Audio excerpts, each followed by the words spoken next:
Here to pick up the pieces. Here to pick up the pieces. We are here to pick up the pieces. But let the place look good, my brothers. Let the place keep clean, my sisters. Let the place look good, my brothers. Let the place keep clean, my sisters. So come along, my brothers. Come along, my sisters. Yeah, here to pick up the pieces.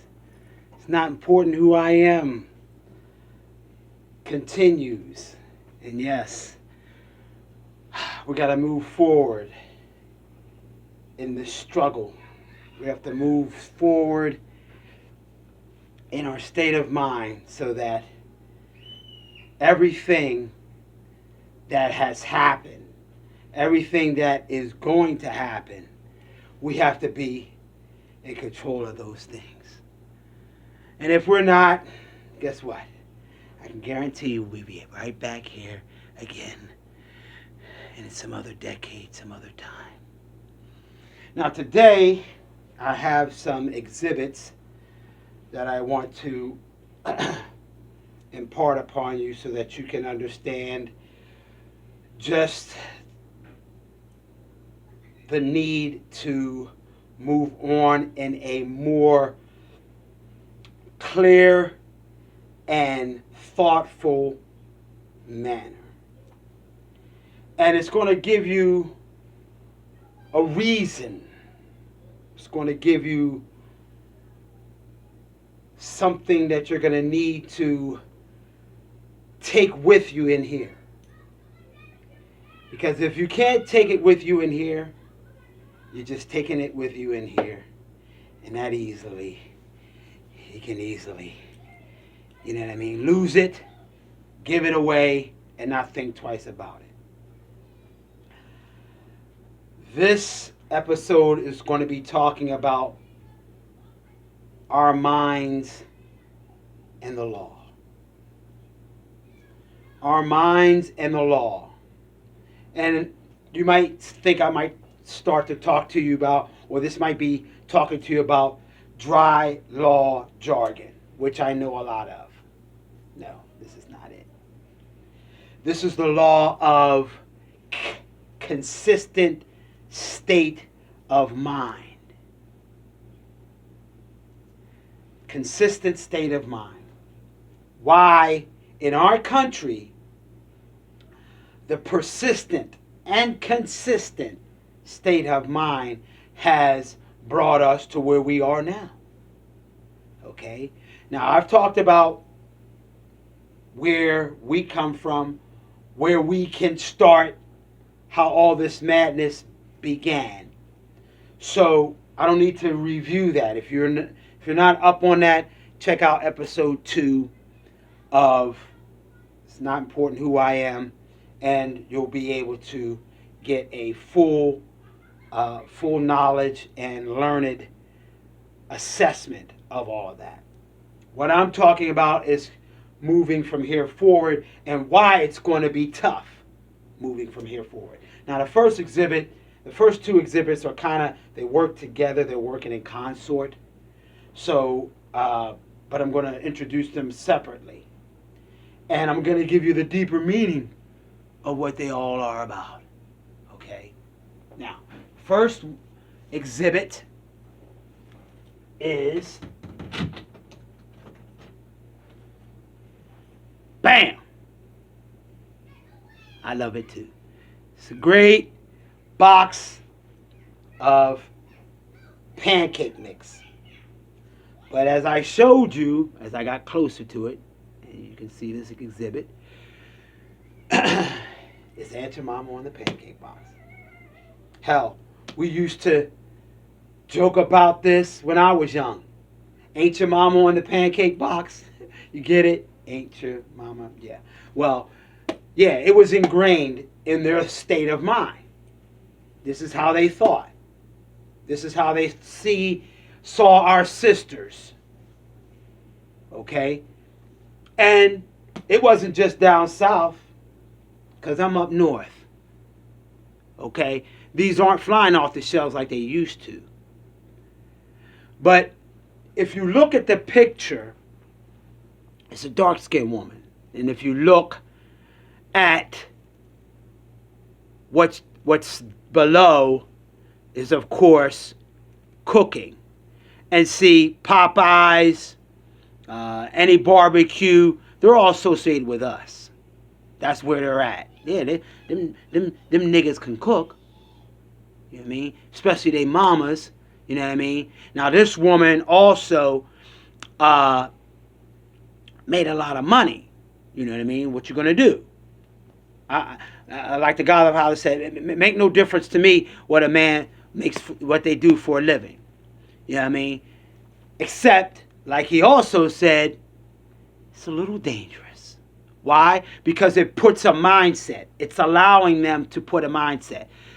This should have been argued long time ago, right along next to the issue with the Redskins football team. Okay, so this is ingrained in their thought pattern. No, it's not flying off the shelves anymore, but it used to be. Nobody thought twice about it.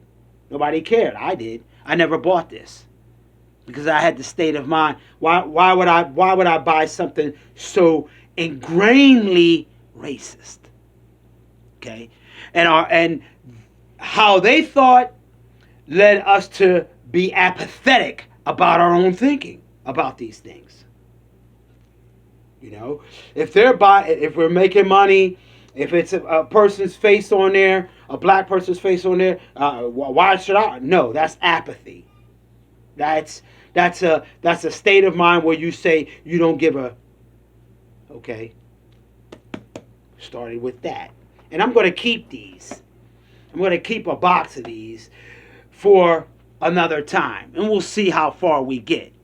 I'm 54 years old, so I'll give it 10 years before I'm able to make an assessment of if we walked away from this. Okay. Now, the next exhibit is this. This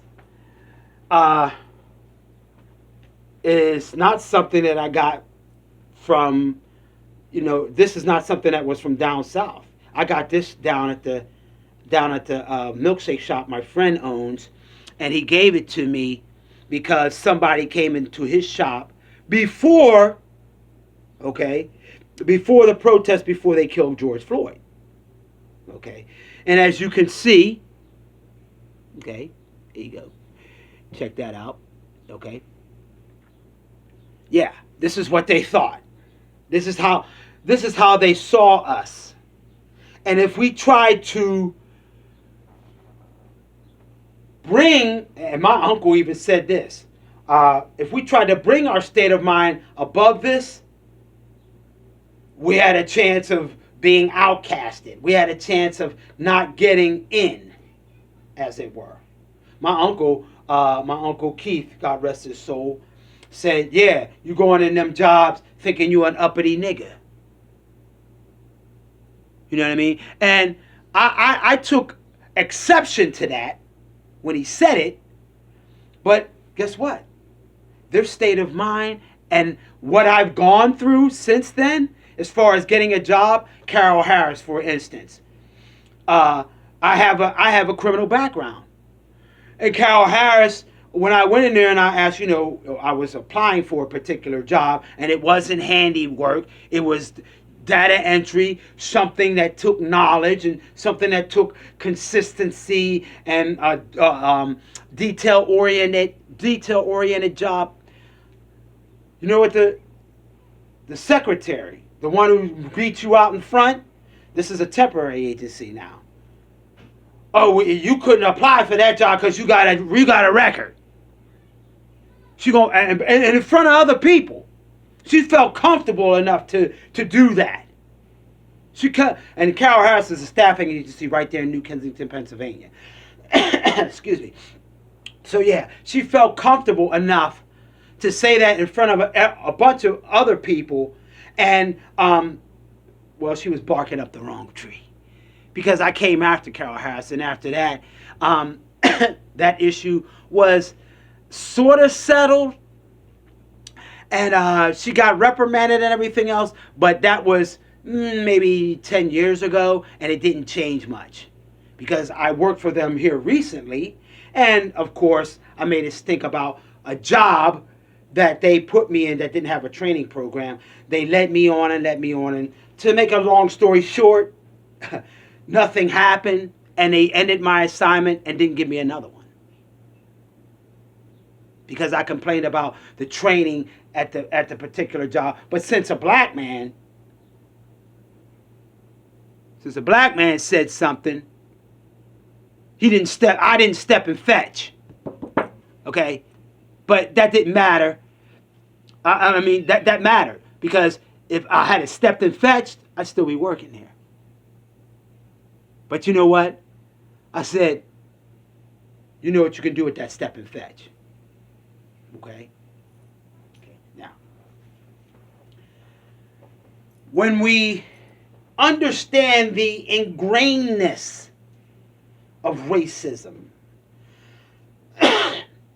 you can walk out here and talk to people and they be your friends, or you could be with a girl, white girl, and she could tell you that she's not a racist because she's with a black man. Just because you make love to a black penis doesn't make you any less of a racist. Okay, it just doesn't. Okay, what you need to understand how your racism works is that when you are in a privileged environment and your apathetical thoughts do not rise to the level of, let me sit down and discuss what you've been through. Let's sit down and discuss the changes that we need to make at grassroots levels. Talking to white folks. And then, as I referred to in my first two videos, when we as black people don't treat each other with the same dignity and respect we want from others, not going to happen. Racism is not going to stop. It's not going to loosen its grip on our consciousness. Okay? And until when I see a brother with a sister, and you know what I mean, until I respect that, you know what I mean, until I stop doing this when she walked by, until I start doing a little extra for somebody who comes into my store and I work there and I'm black and you're black, if I don't go out my way to help you, if I don't stop killing you out on those streets over this and that, and for whatever reason, until them kids, black kids in them schools can sit down and listen to a speaker without getting bored, okay? Until the video games mean little when it comes to us watching it. Yes, video games is cool. I don't have a problem with them. I have a problem with them sitting in their hours without going outside, without doing something in their community, or just putting it down. Because I got two sons, and I make sure they put that down. Okay? And until you start doing that, nothing going to change. Now, the last two exhibits, I don't want to keep you long because I want to get this point across quickly. The last two exhibits is absorption, what we should absorb, and why it's good to absorb these things. The first one is it may seem to you like something that you shouldn't absorb, or may seem to you like something that, why are you? But it's not. Bear with me. Stay patient.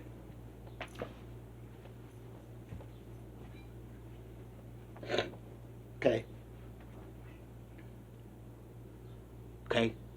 Stan Lee. Black folks, read comic books. Read The Message this is my favorite, What If. And it has a bunch of stories in here about, like, say, for instance, what if Spider-Man, and I'm just going to show you one. What if Spider-Man joined the Fantastic Four and they became the Fantastic Five? And the reason why I say read these things like this is because it helps us to think, helps us to read, help us to imagine outside the box. Get cosmic on them. You know what I mean? Think cosmically. Think more. Don't think a booty blessing. Don't think, money. You know what I mean? Paper. Think deeply. Think about what if something happened. What if I do certain things differently? How can life be changed? These kind of things. This will help you understand. And start with that. And then my next exhibit is very important exhibit, because the first one will help you to absorb this one, because this is heavy stuff. And I don't expect you to jump right on it. That's why I want you to read something that's visual, something that you can, take in, something that you can, because superheroes are big, but I've been reading comic books for a while. But it's not to belittle you. It's just to help you to begin that thought process of looking at things differently, looking at things outside the box. And then this and the writings that he has written are like the Bible to me. Thach Nhat Hanh. And one of his great books is The Heart of the Buddhist Teachings. One of his great books. This is almost like a beginner's guide to Buddhism, but you don't have to be a Buddhist to want to read it. The concepts of loving each other, caring for each other, standing up for consistency in your mind. These are the things that will help us move forward from where we are now. Thank you for your attention. Once again, I'd like to, I shouldn't say once again, but I haven't thanked you two for taking in my videos, and I hope that you also start to take them in. And like I said, my producer has indicated that I need to do more videos like these on a more consistent basis, and that's what I'll be doing. Thank you. Have a good evening.